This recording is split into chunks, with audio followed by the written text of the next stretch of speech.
এখান থেকে তো এয়ারপোর্ট খুব কাছে। জি, এইখান থেকে এয়ারপোর্ট মাত্র 3-3.5 কিলোমিটার হবে। আচ্ছা, আর সামনে হচ্ছে আজমপুর। আজমপুর এখান থেকে 1.5 কিলোমিটার। দর্শক, এই মুহূর্তে আমি আছি ঢাকার অন্যতম একটা প্রাইম লোকেশন, ঢাকার মাজার উত্তরখান। আপনারা অনেকেই চেনেন, যারা আপনারা আমাদের সাথে আছেন, প্রবাস থেকে আছেন, বাংলাদেশ থেকে আছেন, যারা যে পেশায় আছেন, স্বল্প আয়ের মানুষ যারা আছেন, তারা ঢাকা শহরে একটা বাড়ি, একটা ফ্ল্যাট কেনার জন্য আসলে অনেকে আগ্রহ করেন।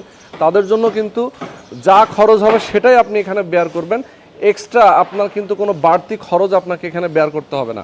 সুতরাং যারা যৌথ প্রজেক্টে অ্যাপার্টমেন্ট নিতে চান তাদের জন্য কিন্তু আমরা চলে আসি। এখানে আশেপাশে তো ধরেন অনেক ইনস্টিটিউশন, বাজারঘাট, মসজিদ, মাদ্রাসা সব কিছুই আছে।